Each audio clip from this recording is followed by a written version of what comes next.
On va parler truffade. Ouais, Voilà, très parce bien, je suis que d'accord. voilà, on reçoit Rémi Geffroy, Rémi musicien et donc cuisinier, la recette de la truffade. Voilà, comme ça c'est évacué, on va commencer Alors, par on ça. commence par ça, la recette de la Coralie truffade. connaissait pas, donc pour les gens qui connaissaient Alors, pas, la la truffade. truffade de ma mamie. Alors, bon, c'est un peu gras, bien sûr, mais c'est couper d'abord des rondelles de patates très fines, bien sûr, pour que ça cuise mieux. Commencer à les lancer dans un petit peu d'huile.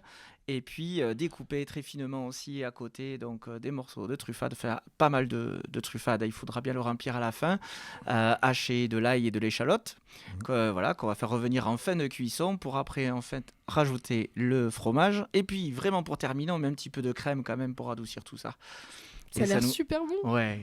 On va préciser, le fromage, c'est léger, le fromage c'est de la tomate d'Aubrac dans ce genre de cas, histoire que ça soit bien. Ah ouais, moi, ma grand-mère, elle mettait Non du Cantal entre deux. Ah, au Canada, Mais c'est la tome de la gueule aussi, il y en a qui mettent C'est ça. super bien Voilà. détaillé quand même comme recette. Si vous voulez le faire à l'ariégeoise, je suis sûr qu'il y a du bête mal. Ça Ça doit va marcher. marcher, ça marche toujours de toute façon. Patate fromage, ça marche toujours.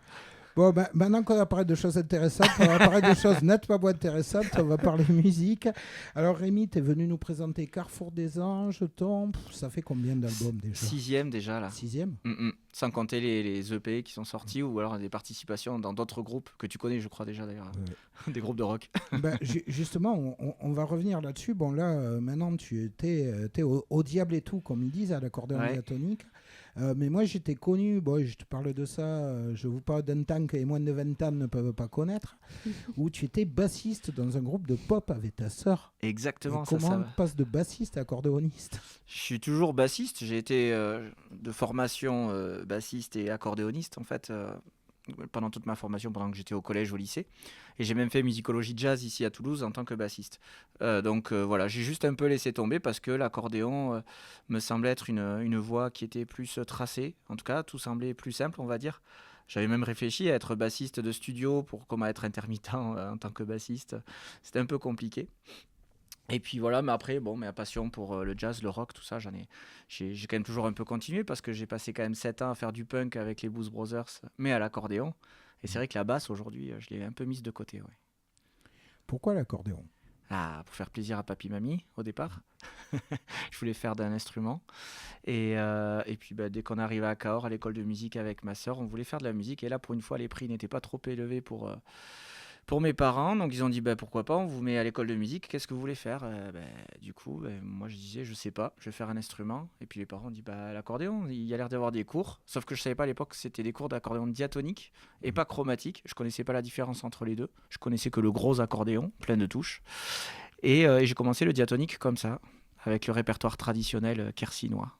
Mais c'est quoi la différence entre les Ah. deux du coup? Ça, c'est une bonne question. Pour faire court, je vais essayer.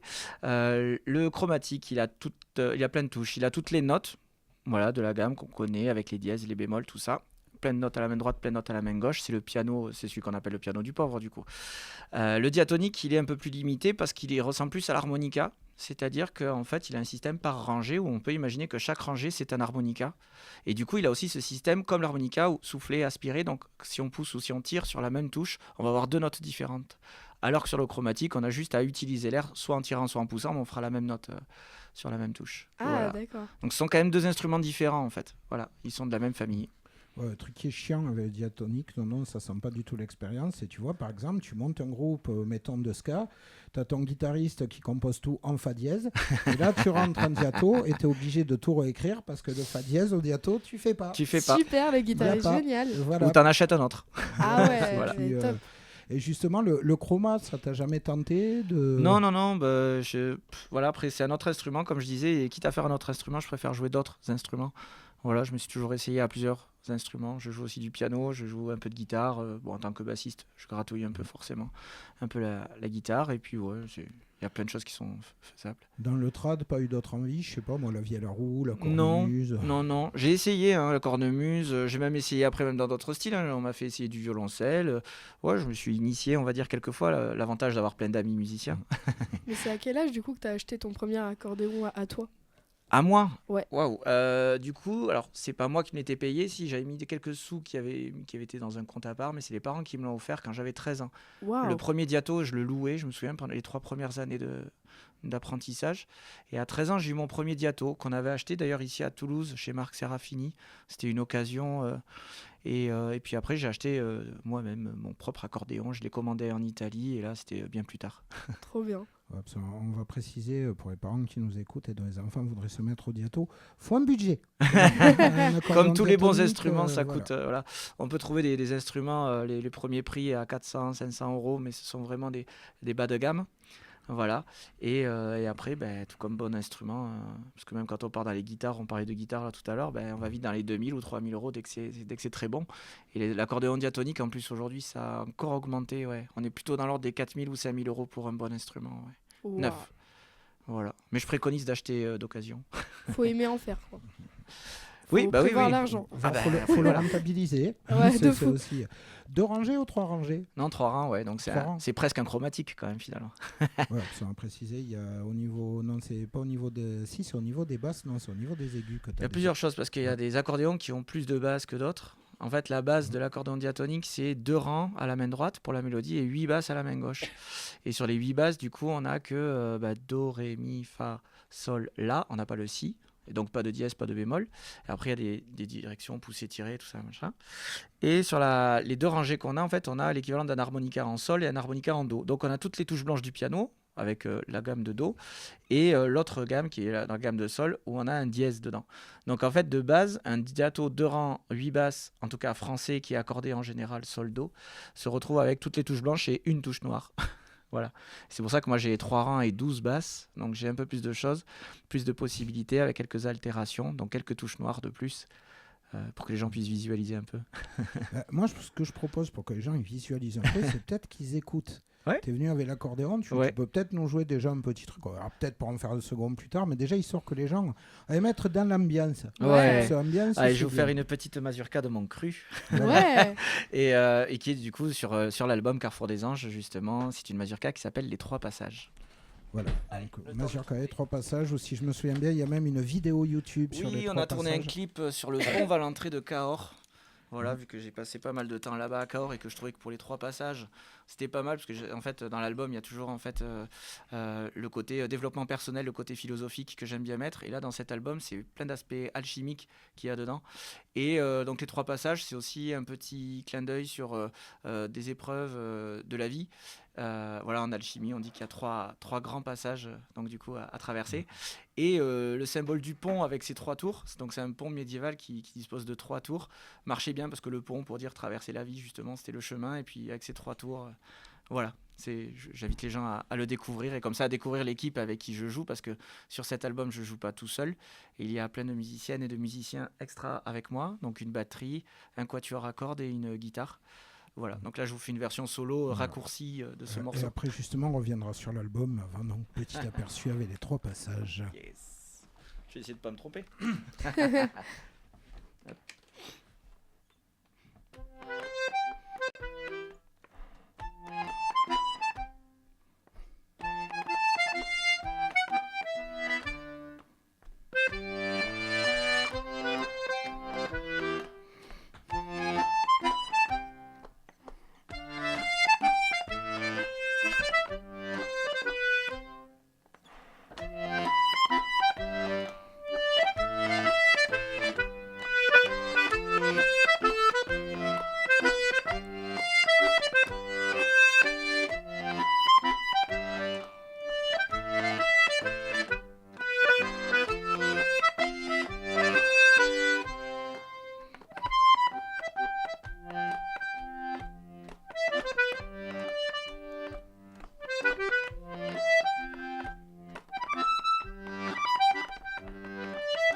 t'es trop Rémi beau. Geffroy. Les 3 passages tirés du disque, donc Carrefour des Anges, album qui est sorti début février. Oui, oui. Album très problématique. Pourquoi? Album très très problématique pour moi. Je salue Séverine qui t'assure la com, qui me l'a envoyé, et qui Ouais. m'a dit, faut savoir, c'est un peu moi qui gère la playlist à Radio Occitanie. Elle m'a dit, dis-moi si tu as rentré la playlist. En fait, j'ai failli rentrer tout l'album. Ah, mais c'est bien, cool. C'était un peu ça mon problème. Alex peut te dire, je suis descendu. Je dis, Alex, putain, tu fais des nouveaux morceaux pour un matinal, faut que tu écoutes le dernier album de Rémi. Il y a des trucs à rentrer et tout. Non, mais album, moi, je trouve assez surprenant parce que c'est un album, moi déjà, bon, vu mes affinités musicales, il m'a fait penser à du heavy metal par plein de côtés. J'ai adoré. Tu avais même publié quelque chose, je crois, Ouais. sur Facebook que j'avais vu passer. Il y a un côté, il y a du Sabbath, il y a du Maiden dedans, j'ai l'impression, et tout. Ah oui, Puis- mais j'en ai écouté après. Ouais. Bon, là, c'est pas ce qu'on a entendu là. J'imagine Ouais. que les gens vont se dire qu'ils parlent de métal, mais là, ce qu'on a entendu, c'était plutôt très doux. Donc, Et oui, Ouais, oui, il y a c'était super plusieurs beau. choses dedans. ce que je trouve génial, c'est qu'en même temps, chaque morceau a sa personnalité, j'ai l'impression. Ouais. Mais quand tu écoutes l'album en entier, il y a une cohérence. Mm. C'est Mais tu vas te balader de mondes qui pourraient être des musiques de films, limite. Ouais. C'est voilà, il y a des morceaux, on pense limite à du Amélie Poulain et tout, machin. Il y a Ouais, des une morceaux, valse pleine d'arpèges à la on Yann pense à Tiersen. Oui. du métal. Comment ça t'est venu la composition? C'est comment tu composes en fait? De plein de façons différentes. Et puis après, donc là, surtout, j'ai un gros challenge depuis quelques temps au niveau de mes albums, parce que ce que j'essaie de faire, c'est de regrouper tout ce que j'aime et quand même de garder le côté traditionnel. Et donc, les musiques traditionnelles, elles sont basées autour donc des danses, donc des choses qui se dansent. Après, le lien social, calendaire et tout ça, donc, parce que les musiques traditionnelles, en général, sont aussi associées à des moments de l'année ou liées au travail effectué dans les champs, par exemple, à l'époque, quand on a collecté des choses. Mais en tout cas, il y a plein de danses de différentes régions et pas que de France. Et donc, j'essaye à chaque fois de me dire, il faut que chacun de mes morceaux corresponde à une danse traditionnelle, quelle qu'elle soit. Voilà, donc je me base déjà pogo, là-dessus. c'est une danse traditionnelle. Ouais, Oh, on oula. pourrait pas. Oui, il suffit de taper très fort, c'est tout va très bien. Non, oui, donc j'essaie de me baser là-dessus. Et puis après, par contre, ce qu'il faut, c'est que musicalement, j'aime bien me dire, il faut pas que ça sonne trad. D'où le fait aussi que je mélange avec des instruments qu'on retrouve pas forcément, comme le quatuor à cordes, la batterie et la guitare. Donc on y amène des trucs un peu plus folk ou alors du côté un peu plus lyrique, classique, baroque, avec le quatuor à cordes. Et donc je voulais cet aspect un peu plus orchestral, ce qu'on retrouve vraiment dans l'album. Et comment je compose, du coup, déjà avec cette base-là, de me dire il faut pas que ça sonne trad, il faut que ce soit quand même lié à une musique trad, à une danse trad, pardon. Et en même temps que ce soit tous les mélanges que j'aime, dont le rock, parce que j'adore le rock, j'ai pratiqué le rock pendant quelques années, mais aussi le jazz, la pop, variété, etc.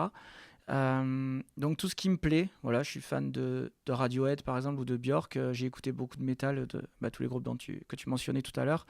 Donc en fait, il y a toujours un peu de ça. Donc c'est vrai que aussi ce que j'aime bien faire dans un album, c'est de varier les énergies. Parce que si on raconte une histoire, l'album pour moi c'est toute une histoire. Donc du coup ça doit évoluer et on doit raconter plusieurs histoires. Et dans les histoires, des fois il y a une grande bataille qui s'annonce. Et du coup cette grande bataille c'est le moment pour mettre une danse un peu énervée on va dire. Et mettre des rythmes justement aussi qui vont être un peu plus énervés. Trouver des tonalités qui vont nous faire voyager, qui vont nous faire penser à quelque chose de plus épique ou de plus, de plus dynamique, je sais pas.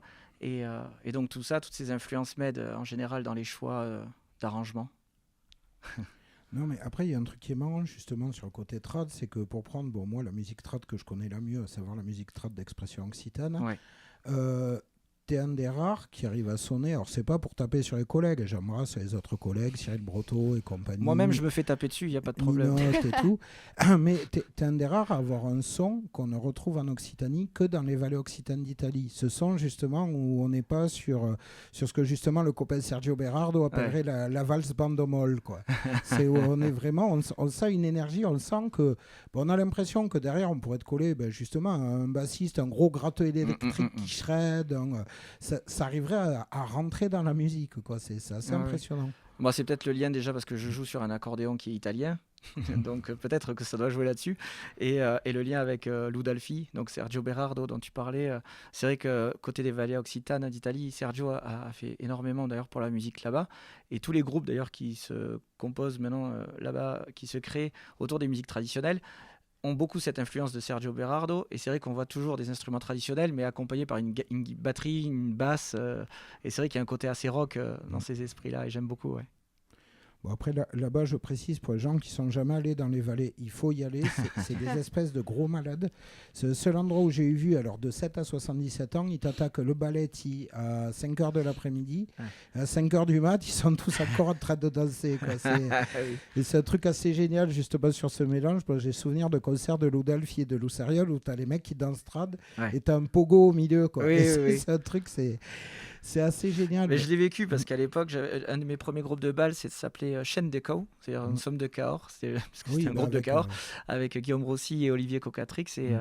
Et en fait, on était allé à la Festa de Ludalfi. Il nous avait invité, Sergio Berardo. Donc c'était un des premiers festivals que je faisais en plus hors France. Et on avait été tous les trois hyper étonnés parce qu'on avait l'impression d'être un groupe de rock, quoi, une fois sur scène. Et ouais, de voir tous les âges et de voir que ça saute partout, c'était hyper intéressant. Après, côté tous les festivals qu'on a en France, au niveau du folk, trad, néo-trad, on peut appeler ça comme on veut, il y a aussi tous les âges et selon les organisateurs, selon les festivals, c'est vrai qu'on a différents publics et des fois, ça peut être pas loin du pogo, hein, parce qu'il y a des gens qui improvisent plein de choses. On n'est pas trop dans l'esprit vraiment rock'n'roll, mais on a vraiment des esprits hyper beaux et fédérateurs et plein d'énergie. Ouais. Et du coup, comme tu dis, tu as pu jouer à plein d'endroits différents. C'est quoi ton meilleur souvenir ? Mon meilleur souvenir ? Alors, ça reste en France quand même. Le plus gros souvenir, c'était celui il y a 2 ans déjà, bientôt. On est allé jouer à Dunkerque. Alors, quand on dit ça comme ça, les gens disent tiens, quoi, Dunkerque, meilleur souvenir. Et si, ouais. Le ciel était bleu. À Lone Plage, ça s'appelle. Et c'était le festival. Je l'ai perdu.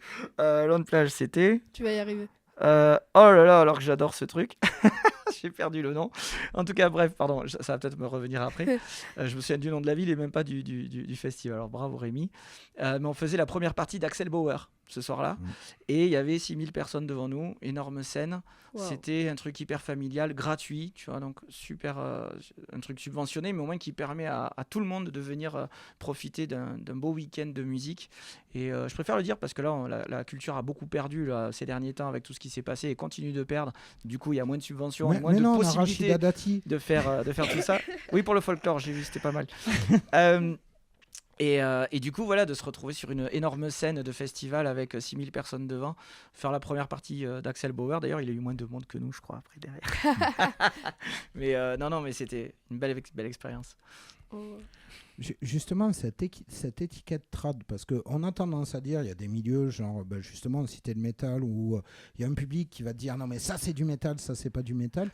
Le trad, je m'étais aperçu qu'il y avait ce côté-là. Pensez ému pour les copains Broto Lopez, je me souviens quand ils ont sorti HDQ, Tradmag avait fait tout un truc en disant non, c'est pas du trad, parce que Guillaume dessus joue de la flûte traversière. Or, la flûte traversière est un instrument savant et la musique traditionnelle doit être, oui, il y a des pougnettes aussi dans le. Est-ce que c'est facile d'être musicien trad? C'est pas facile d'être un musicien tout court dès qu'il crée quelque chose, dès qu'il propose quelque chose à lui et avec sa route telle qu'il l'entend, quoi. Parce qu'il y a de l'élitisme partout. En jazz, je l'ai vu, en rock, dans le rock aussi, il y a une forme d'élitisme. Et en fait, j'ai remarqué que dans tous les styles de musique. Après, c'est vrai que dans les musiques traditionnelles, il y a quelque chose qui doit se garder, il y a une forme de préservation aussi d'une culture, d'un patrimoine qui est souvent donc, des fois très local. Ça peut être juste du village, ça peut être de la région, ça peut être du coup au niveau national, ça peut être même aujourd'hui au niveau européen, parce que ça devient européen en fait finalement ces musiques-là. Et il y a plein de questions qui se posent. Moi, je sais qu'après, avec mes choix musicaux, rien que quand je joue une mazurka, comme là tout à l'heure, c'était bien une mazurka que je vous ai joué, il y a plein de personnes qui diront ce n'était pas une mazurka. Parce que dans leur connaissance, dans leur pratique, c'est pas comme ça qu'ils l'apprécient. Par exemple, la mazurka, elle peut être jouée à différentes vitesses, elle peut être jouée de façon ternaire ou binaire, elle peut être, bref, pardon pour les termes musicaux si vous connaissez pas, mais en gros, il y a plusieurs façons de l'apprécier, de la danser et de la jouer. Donc forcément, dès qu'on fait un choix, on déplaît forcément à certaines personnes. De toute façon, tu vas toujours déplaire à certains ou plaire à d'autres, mais ce que tu joues, c'est un instrument magnifique qui devrait être plus connu. Oh, mais il a le vent en poupe. Auprès de nous, tu vois, des jeunes et tout, donc. Oui, voilà. Donc après, le problème, c'est que c'est encore des histoires politiques et aussi de petites batailles entre les genres musicaux, hein, parce qu'on l'a vu. Je le dénonce aujourd'hui, je me permets parce que voilà, c'est les petits coups de gueule qui ont besoin. Il y a eu un super truc qui a été fait dans le Lot qui m'a permis de commencer l'accordéon diatonique au sein de l'école de musique de Cahors, parce que en fait, il y a eu une volonté politique à ce moment-là de mettre des cours de musique traditionnels au sein des écoles de musique. Parce qu'au départ, les gens se disent les musiques traditionnelles doivent être, c'est de l'associatif en fait. Elles ne sont pas des musiques comment dire, elles sont issues de la tradition orale, c'est-à-dire qu'on montre des notes, la personne doit restituer derrière. Bon, ça a un peu évolué depuis, mais en gros les écoles de musique ne voulaient pas de ça parce qu'il n'y avait pas de solfège derrière, il n'y avait pas la théorie, donc ce n'était pas de la vraie musique pour eux. Concrètement. Mais dans le Lot, ce qui s'est passé, c'est qu'à force de discussion et tout ça, le département s'est dit, tiens, on va payer des agents départementaux qui seront des profs, qui vont être hébergés au sein des écoles de musique du Lot. Et les écoles de musique ont accepté d'héberger les musiques traditionnelles. Sauf que ce n'était pas les écoles de musique qui payaient les profs, c'était le département. Et ça a pété il n'y a pas longtemps. Sachant qu'il y a quelques années, le directeur qui était présent il y a quelques années, c'est là mon coup de gueule, qui disait, mais les musiques traditionnelles n'ont rien à faire là. Donc c'est juste pour dire à peu près, donc c'est pourquoi aussi les musiques traditionnelles sont un petit peu mises de côté, parce que ça reste encore un peu trop caché, un peu trop du côté associatif. Il faut s'y renseigner en fait si on a envie de découvrir cet univers qui pourtant, tout l'ensemble, avec le bal qui n'est pas un bal vieillot, on ne parle pas du... Le folklore fait partie des musiques traditionnelles, mais il y a plein d'autres choses. Il y a le folk, le néo-trad, le trad. En fait, il y a plein de variantes de comment on peut pratiquer ces musiques-là. Et elles ont toute une histoire et une pratique. Et la pratique actuelle est vraiment géniale parce que quand on va dans un bal, franchement, on a tous les âges, les gens s'éclatent. C'est vraiment bien de voir des sourires partout. Et puis c'est un des seuls endroits, j'aime bien dire ça, où, mais je crois que c'est Laetitia Carton qui le dit dans le film Le Grand Bal, qui est sorti il y a quelques temps. Un peu un documentaire par rapport à ça. Je vous invite à le regarder. Ils avaient fait C'était au Festival de Cannes, je crois, l'équipe. Et elle le dit, et j'aime bien le dire aujourd'hui, c'est que c'est un des seuls endroits sur Terre où des gens qui ne se connaissent pas se touchent. Alors moi, j'aime bien rajouter qu'avec le consentement, du coup, Ouais. parce qu'il y a d'autres endroits comme dans le métro, mais bon, là, en général, on n'a pas trop envie de Ou le toucher. cinéma, non, c'est pas ça. Voilà, donc j'invite tout le monde, en tout cas, à venir découvrir ça. Ouais, c'est un moment très beau. Trop bien. Voilà, c'est vrai qu'il y a ce côté échange, il y a... Voilà, on va faire un petit cours d'occitan. Donc, monsieur le directeur, la machin de Dolt, Baiten te faire Moulz. Alors, Moulz en occitan, c'est très rare. D'accord. Mais c'est pour dire gentil. C'est en gros, je lui souhaite un voyage en terre hellénique.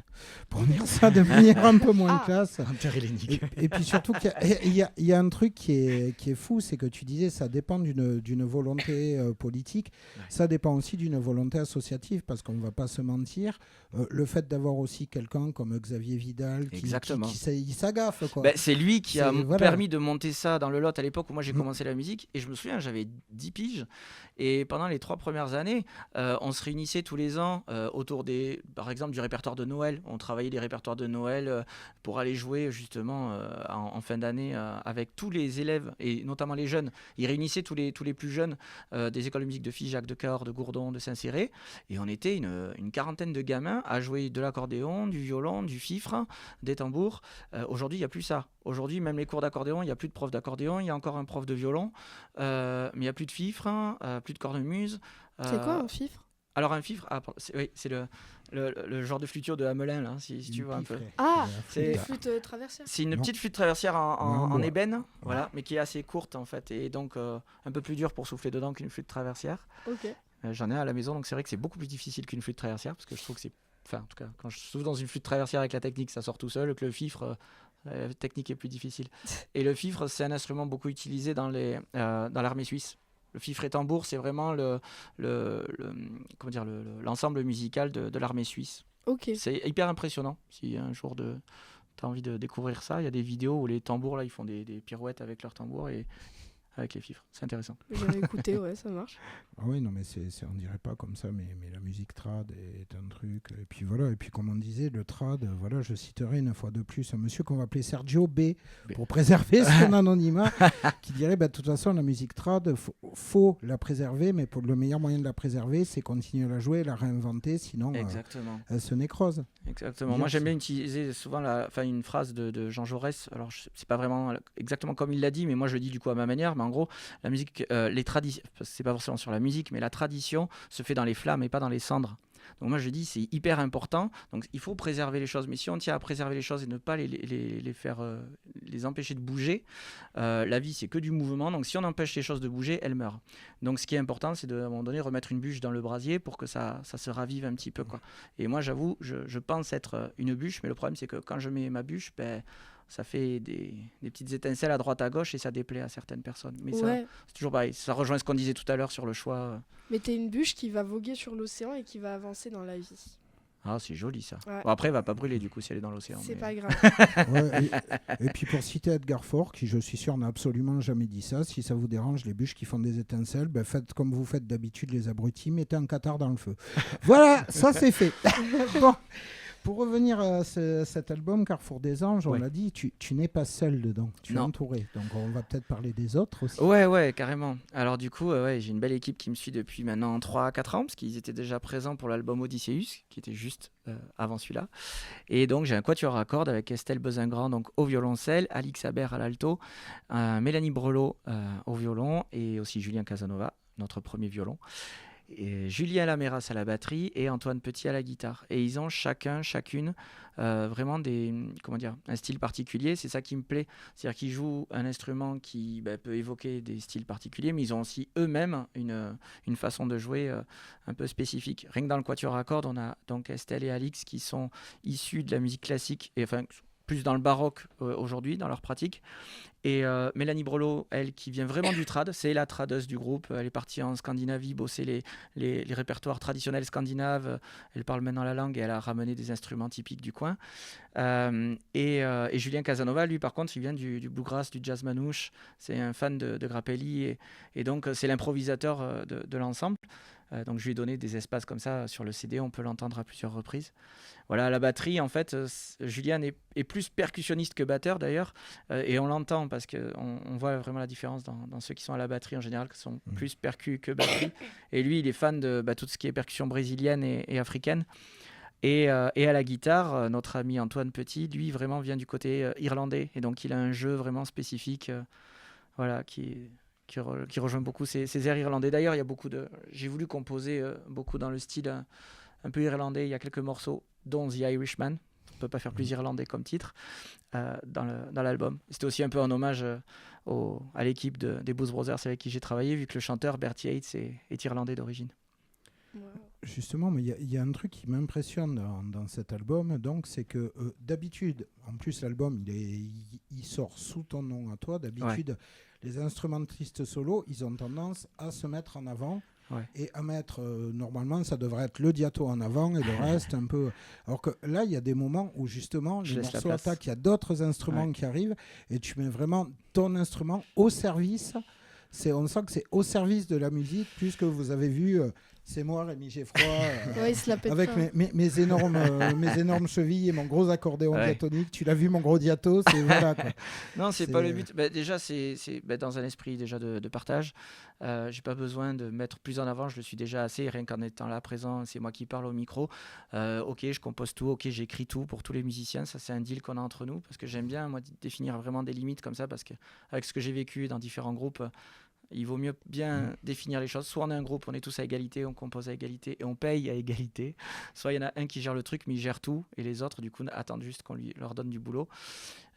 Et donc là, même si je gère tout et que c'est à mon nom, que j'ai tout écrit, etc., pour moi, c'est hyper important qu'avec les instruments qu'il y a plein d'expressions possibles. Quand je compose aujourd'hui, en fait, je compose globalement. Je ne pense pas que à l'accordéon. C'est pour ça qu'on retrouve certains morceaux comme Reine de la Nuit où en fait c'est vraiment la part belle à toute l'orchestration des cordes quoi. C'est les cordes. Moi je vais juste exposer le thème à un moment donné avec eux et après je vais les accompagner. Ce qui est important c'est que le global moi me semble bien comme je compose pour l'ensemble. Ça reste moi de toute façon, donc j'ai pas besoin qu'après au niveau de sonore on entende plus mon accordéon de dire oui on comprend que c'est bien Rémi et qu'il est devant et que les autres doivent juste embellir sa prestation. Non, c'est pas le but. Donc pour comprendre que c'est bien Rémi, il faut être habitué à ton style, faut être habitué, faut t'entendre. Tu nous en rejouerais une petite Ouais, je sais pas, qu'est-ce que je peux vous jouer du coup notre morceau d'album, un truc un peu plus énervé. Allez. Allez. Je peux peut-être essayer Laboratorium si je me trompe pas non plus, parce que j'ai pas l'habitude de les jouer tout seul. Laboratorium. Justement, Laboratorium, c'est un des premiers qui m'a fait penser au son très Vallée Occitane d'Italie, justement. Et alors même pour le côté métal, mais il manque un peu la batterie qui envoie. J'ai dit justement, imagine tu es Lars Ulrich en train de taper sur ta batterie. Dans le rythme par contre. Oui, c'est ce que j'allais dire. Imaginons tu es plutôt Nico McBrain ou John Bonham, pas Dave Lombardo, mais Lars Ulrich, mauvais exemple. Non mais la rythmique elle est simple à la batterie. Même Ulrich devrait y arriver. Ouais, allez, j'essaie de pas me tromper, ça fait longtemps que j'ai pas osé. Donc là, on a une sonorité beaucoup plus Irish et un peu plus énervée.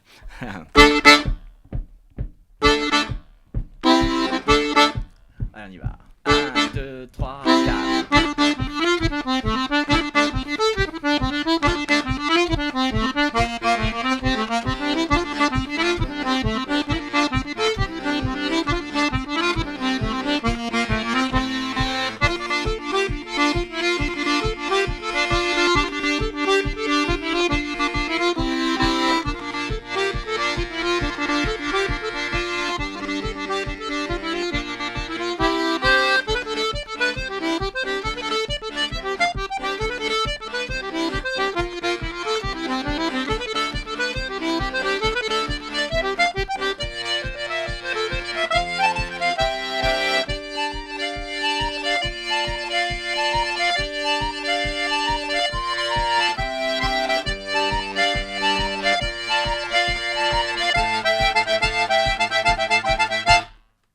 C'est là que ça explose avec tout le reste.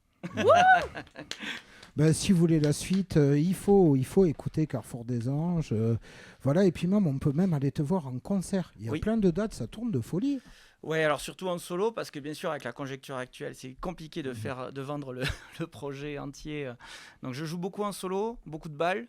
Voilà, mais après, on a quand même la prochaine date, ce sera à Paris. Et par contre, on sera avec toute l'équipe, justement pour la fête bretonne. Je crois que c'est le 17 mai. Le 17 mai. Ouais, exactement. Tu as mieux les dates que moi, là, je crois, sous les yeux. Mais moi je triche, j'ai le papier. Tiens, stagiaire, fais ton œuvre. T'as des meilleurs yeux que moi, Coralie. Alors, si je peux me permettre de faire sa pub, si j'en crois la feuille. Voilà. Du coup, tu as un concert le 17 mai à Paris. Ensuite, le 18, t'enchaînes à Bergue. Ouais, c'est ça. J'allais chez les ch'tis. Ouais. T'enchaînes les 2 d'affilée, ok. Oui. Le 24 à Strasbourg. Le 28 à Saint-Paul-de-la-Roche, c'est super long comme nom. Oh, tu vas en faire beaucoup des concerts, c'est sûr. L'association est encore plus mignonne parce que l'association s'appelle les Polissonnes. Oui, c'est trop chou. Ah oui, parce que oui, tu fais avec beaucoup de... Alors, tu fais le 29 mai à Pavie. Au fameux Trandavie dans le Gers. Ouais. Le 7 juin à Saint-Léger-le-Paré. D'accord. Le 28... J'ai l'impression que tu apprends les dates. Oui, non, mais comme ça, moi, je me les remets un peu en tête aussi. Le 28 juin à Castelnau-Barbarins. Ensuite, tu vas à Castres. Oui. J'adore, je viens de là-bas. J'ai une émission radio là-bas. Donc, le 3 juillet à Castres, ne ratez pas pour toutes les personnes de Castres. Une émission radio là-bas, voilà, tu pourras recevoir Rémi et l'interviewer pour ton émission à Castres. Je travaillerai pas Radio Occitanie. Mais quand même, si t'as besoin d'un stagiaire, je peux venir faire le stagiaire. Mais on va tous venir te voir en concert. Le 5 juillet à Périgueux, le 6, donc là t'enchaînes encore. Ouais. Montfort-sur-Argent. Ouais, ça c'est vers chez Alex. Et c'est de 83, c'est de Var. Exact. Ça tue. Et le 17 juillet à Castres. Oui, alors c'est pas Castres, mais Castres en Bretagne. Ah ouais, là ça m'a perturbé. Ok, oh waouh, ça fait beaucoup de dates. J'espère que tu es prêt, que tu t'es préparé. Oui, bah, après c'est une très belle vie. Hein. En plus, là je suis en mode pause en ce moment parce que c'est vrai que la prochaine date n'est que le 17 mai pour moi maintenant. Là j'ai fait une grosse pause parce qu'avec toute la communication autour de l'album, on a fait une tournée justement pour présenter toute l'équipe avec le nouveau set. On avait enchaîné 4 dates la même semaine. On avait commencé à Gand en Belgique, puis Paris, puis Brive pour finir à Luchon dans les Pyrénées. Et là, j'enchaîne, j'ai énormément de dates. Donc là, je suis bien content de me poser un peu. Et puis, entre-temps, comme ça, je viens vous voir. On peut discuter comme ça, musique ou truffade. Voilà. Ouais, trop bien. Est-ce que ça marche bien le trad sur l'État français ? J'ai l'impression que justement, les pays limitrophes, la Belgique, la Suisse, l'Italie, voire l'Allemagne, sont beaucoup plus sensibles à ce côté-là que Pas beaucoup plus. Non, justement, la France, alors dans le milieu, alors je veux dire trad, folk, au niveau européen, la France reste quand même le gros terreau qui a donné beaucoup d'initiatives, d'envie en tout cas, de faire de même à côté des autres pays. Faut savoir qu'en fait, nous, on a vécu quelque chose d'assez important pour le cadre de musique traditionnelle. C'est dans les années 70-80, le mouvement folk. On appelle le mouvement folk des années 70-80. Où là, il y a eu énormément de collectage qui a été établi. Bon, on parlait de Xavier Vidal tout à l'heure, il en a fait énormément. Ça a permis de faire revivre un petit peu toutes ces musiques traditionnelles. Et à partir de là, il y a eu beaucoup de choses qui se sont passées. On a notamment en Bretagne... pour juste la culture bretonne traditionnelle, elle est hyper préservée. Au Pays Basque aussi, ils ont ça. Parce qu'il y a aussi la langue, il y a aussi toute la culture. Comme là, nous en Occitanie, malgré tout, j'ai l'impression qu'en Occitanie, ça a perdu un peu. mais parce qu'il se passe des choses. Là, pareil, on ne dira rien pour la politique, mais... Non, on nous a pas du tout volé le nom d'Occitanie. Non. On a surtout réduit le territoire grâce à ça. Non. Alors non. D'ailleurs, il n'y a qu'une seule Occitanie, c'est la grande, là, la petite Oui. région. Ça ne s'appelle pas l'Occitanie. Ça s'appelle la province occitane unifiée à la France. D'accord. Je vous Oula. laisse faire l'acronyme tout seul. Voilà. Non, mais c'est vrai que quand on pense à l'Occitanie, ça va jusqu'aux vallées occitanes d'Occitanie, Voilà. justement. Donc, c'est énorme comme territoire. Et bon, bref. Et donc, non, moi j'aime bien parce que quand je vais en Italie, par exemple, parce que j'ai joué un petit peu partout, Belgique, Italie, Allemagne, Suisse un petit peu aussi, ils ont tous des pratiques différentes. Et en Italie, ça fait maintenant quelques années qu'ils retrouvent justement ils refont aussi du collectage, ils retrouvent leur danse et ils les mettent un peu plus en avant à travers les balles. Mais malgré tout, quand j'y vais, ils aiment bien dire d'ailleurs que Toulouse, c'est la capitale du folk. Parce qu'il y a plein de musiciens qui gravitent autour, enfin, entre le Tarn, le Gers. Et entre Voilà. la Talver, entre autres, parce qu'on parle du travail qu'a fait Xavier Vidal, Ouais. Daniel Lodo aussi en termes Daniel de Lodo avec la collectage, Talver, ouais, complètement. Ouais.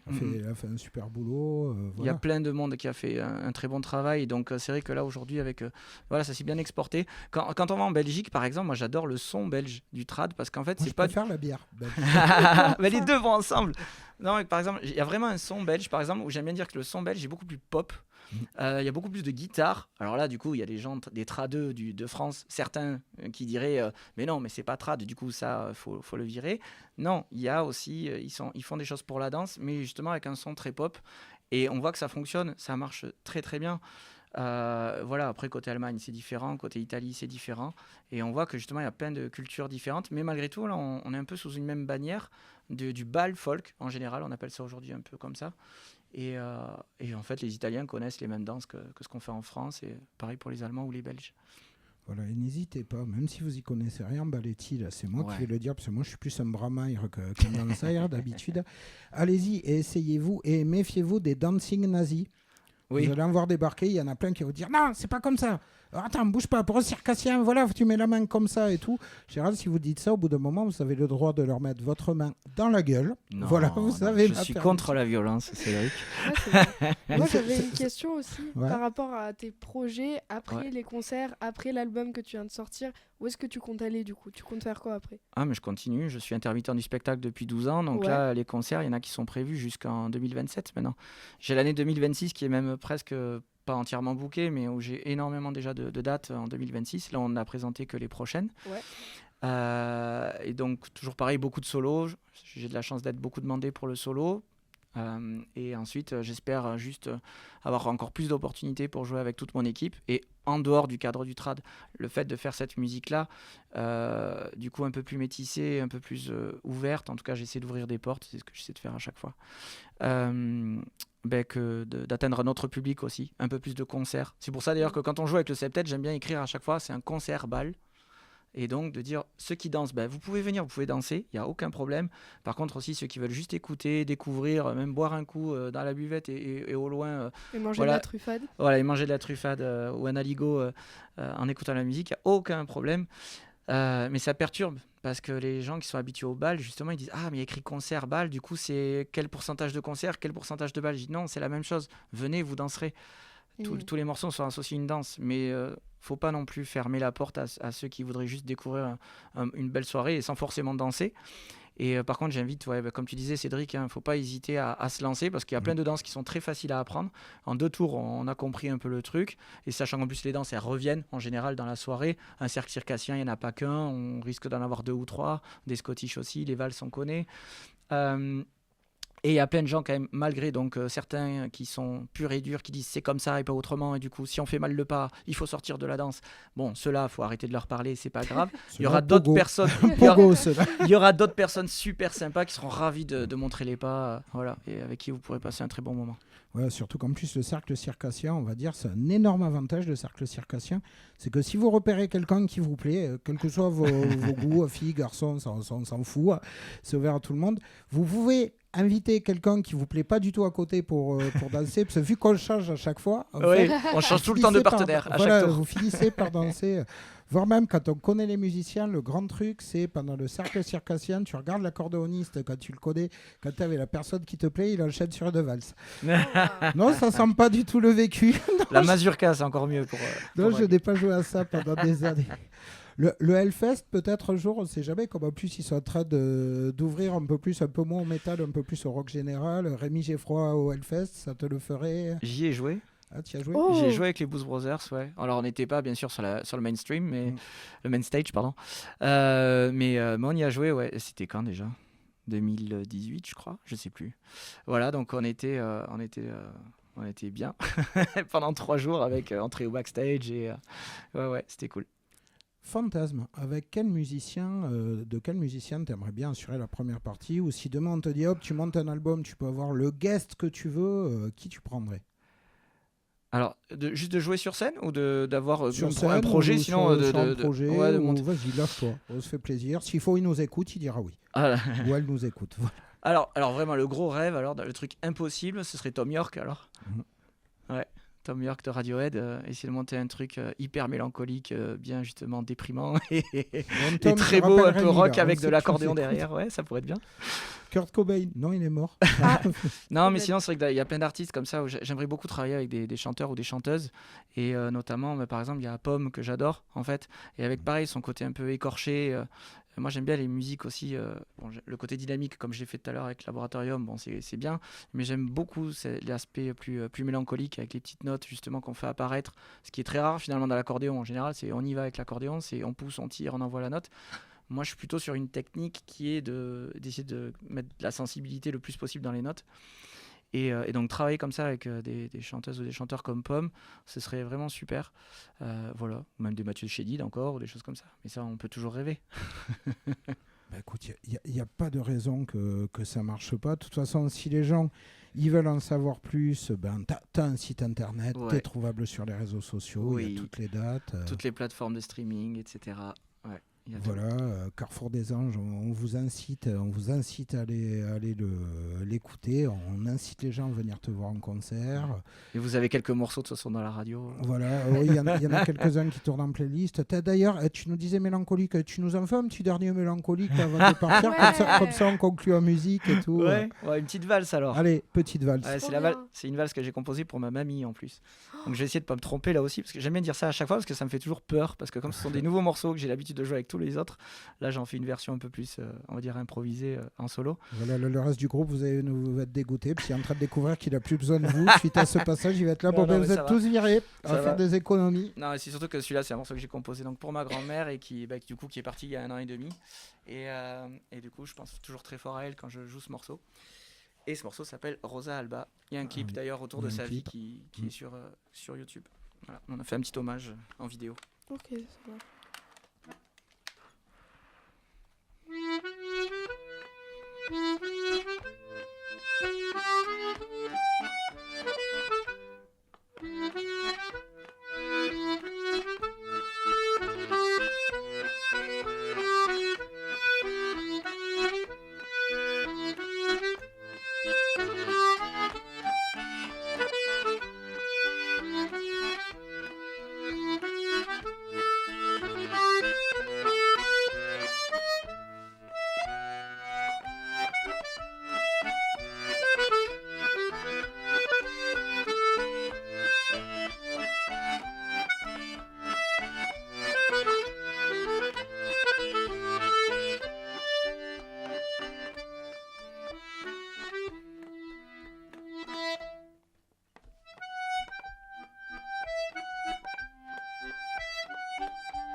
sur raccourci.